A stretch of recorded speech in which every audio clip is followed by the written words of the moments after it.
Time to paint the drive. Let's go. Back in 2017, I began a full restoration of my 96 Bayliner by tearing it apart all the way down to the hull. From there, I began the rebuilding process, which included learning to fiberglass, rebuilding an engine and OUTDRIVE, learning to fare and paint, and even upholstery. Now, I've bought a 28-foot cabin cruiser, and I'm starting all over. Welcome, my name's Jared. Now get ready, because it's going to be a ship show. Alright guys, welcome back to the channel. My name is Jared, and in this episode, we are finally going to tackle painting the OUTDRIVE. Now, for those of you that saw my previous video on refinishing the gimbal housing assembly, all that, the transom assembly components for the Bravo 3, I'm going to follow a different process from that. Now, if you want to see that, put a link in the cards up here so you can go check out that video. That video, I completely stripped down all of the transom housing components, with the exception of the transom plate, because that was in okay condition. But everything else, I had sandblasted down to bare aluminum. So that process is going to be slightly different, because in this situation, if you guys saw the last video, I found some rough spots with the paint. I ended up removing most of that down to bare metal, but overall the drive was in pretty good condition. So I left any good intact paint in place if I could. So after I got the drive prepped in the last video, it was time to get to painting. So in this situation, because I'm not going down to complete bare aluminum, I'm not going to be using the Petit Alumiprotect primer that I used in the other videos for the transom assembly, because that is designed to bond directly to clean bare aluminum.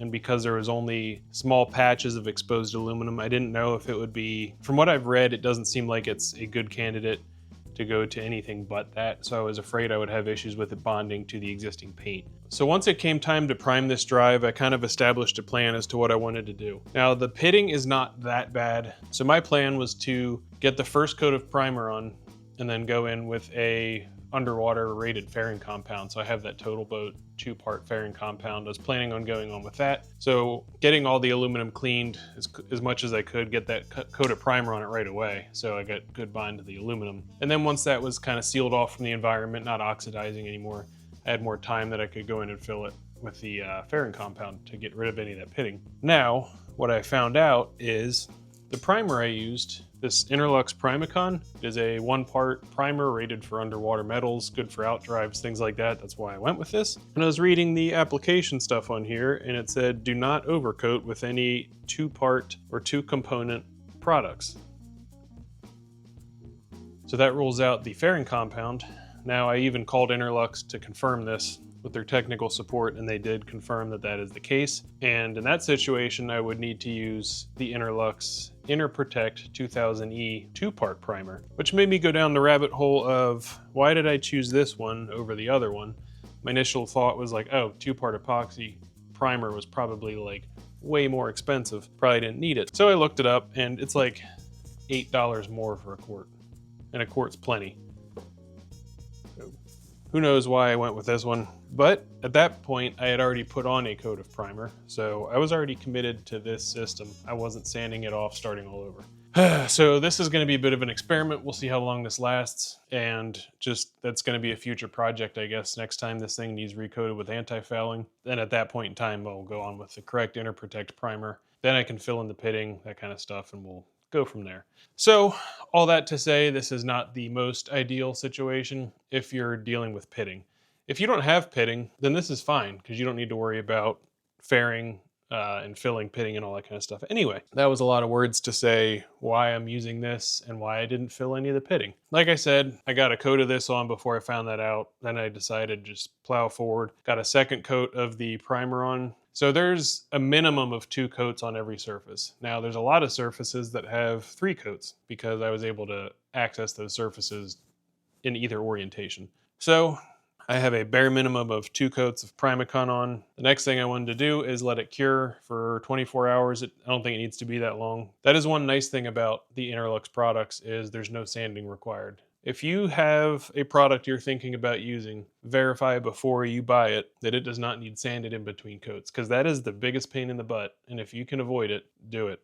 If you don't get anything else out of this video, take that. Anyways, So once the primer was on, it was time to start putting on the top coat of anti-fouling paint. And for that, I decided to try this Trilux 33 stuff, another Interlux product. Done my research. I don't have any firsthand experience with this. This is my first boat that is getting anti-fouling paint.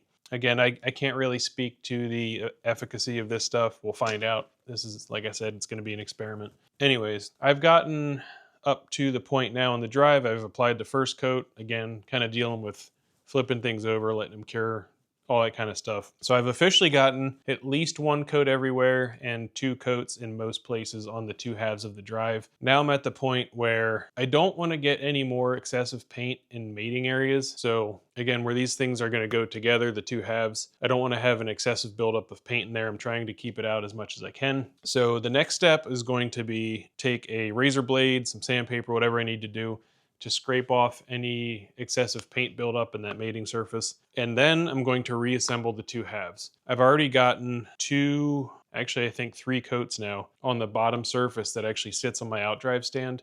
So that's really the only surface I won't have access to anymore once I put the thing back together and put it back on the stand. So I'm gonna reassemble the 2 halves, put it back on the stand, put the last coat of paint on the outside, and that will be it for the anti-fouling paint. It'll be just like the primer. Most surfaces are gonna have 3 coats, but at a bare minimum, everything will have at least 2 coats, which is what's recommended on the Trilux 33 application sheet. So with that being said, let's get these 2 halves back together.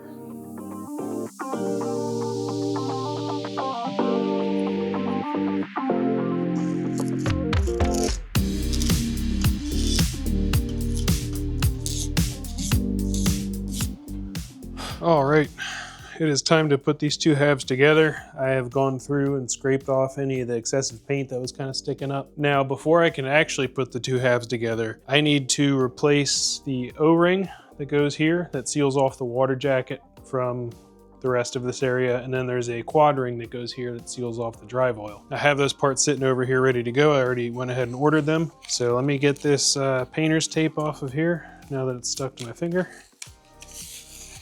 And we will get those new seals installed and get the 2 halves put together. Now, there are some seals that go down with the input shaft here, but I'm not messing with those because I've pressure tested this drive in the past, and the drive holds pressure, so I don't have any suspicions of seals leaking anywhere.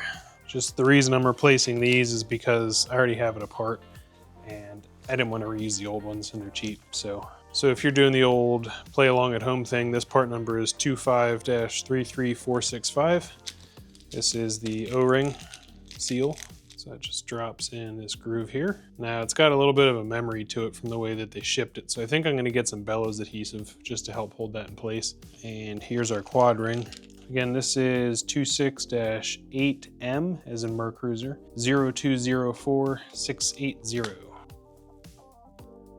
And that seems to fit correctly as well. Now that actually kind of pops in there pretty well, so I shouldn't need anything to hold that in place. All right, got my bellows adhesive here.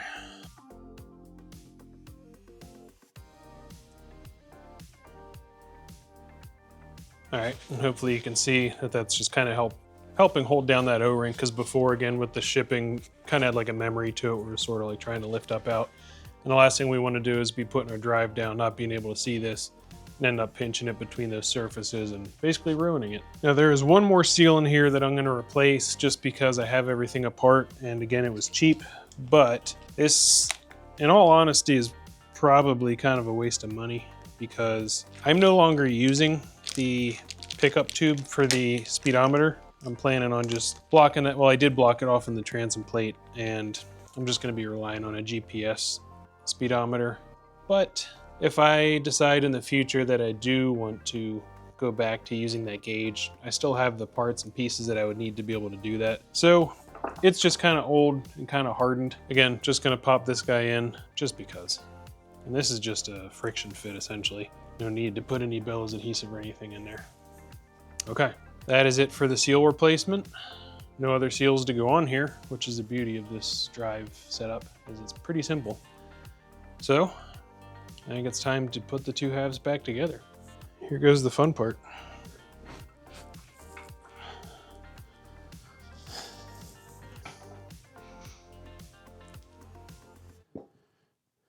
Okay, So it's mostly there. I think what's happening right now is it's just hung up on the splines on the input shaft. So I'm going to try spinning this input shaft here and see if it drops down. There we go. All right, well, the next thing we need to do is get the nuts and washers installed onto the drive.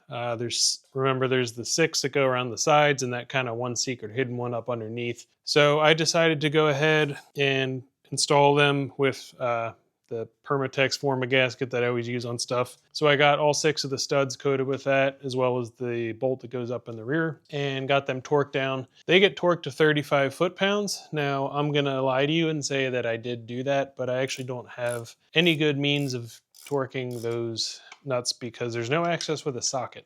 And I don't have those crow's foot thingies, so I use the old calibrated torque wrench. Now that those are tightened down,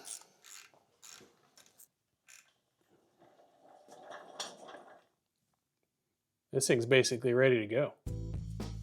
All right, guys, with that being said, this thing is basically ready to go. Now, I'm technically lying to you. I ran out of paint. I still need to put one more coat of paint on this. Now, the next steps for this thing are going to be, one, I need to get the U-joints and the input yoke reassembled. So I have that sitting in a bin over there with the new U-joints ready to go. I was holding off on doing that until I got the paint and corrosion thing figured out because I wasn't sure what those steps were going to look like at the time. So we got the U-joints that need to go back in. I also need to deal with the bearing carrier. Now I have an old video that I started back when I actually got the boat. It's like one of the first things I did was I noticed the old bearing carrier was very corroded, like almost non-existent. So I have actually replaced it. However, I did realize when I went back and read something in the manual that you're supposed to lube, I think it's an O-ring in there or something, before you torque it down, because that additional kind of lubrication will affect the final torque value. So I do need to undo this, re-grease or lube that O-ring, and then re-torque it back to spec. So that still needs to be done. And at that point, we could technically put the props back on if we wanted to. I may hold off on that for now. Oh, all new anodes. I have the anode kit for this, so replacing all the anodes. And once that is done, I believe this thing will be ready to go back on the boat, which is awesome. I know I always say that, but it is awesome. And then we can readdress our attention back to things in the bilge, because I mentioned this in the last video. This past Saturday, I actually went down to the Chesapeake and toured a couple of marinas, and we've made a decision on a slip. So I really got to get my button gear. Now I'm putting the money on the line. So that deadline to get this boat in the water this year is real. So with this paint basically done and a plan for the rest of the stuff that needs to happen on this drive before I get it back on the boat, we got our work cut out for us. But yeah, that's going to do it for this one, guys. As always, I hope you found it useful, especially for those of you that have an OUTDRIVE that needs anti-fouling, that lives in the water. And don't forget to like, subscribe, all that good stuff. Leave a comment down below if you have any questions or just want to say hi. I always try and answer all of them. And yeah, until next one, thanks for watching, guys. See ya.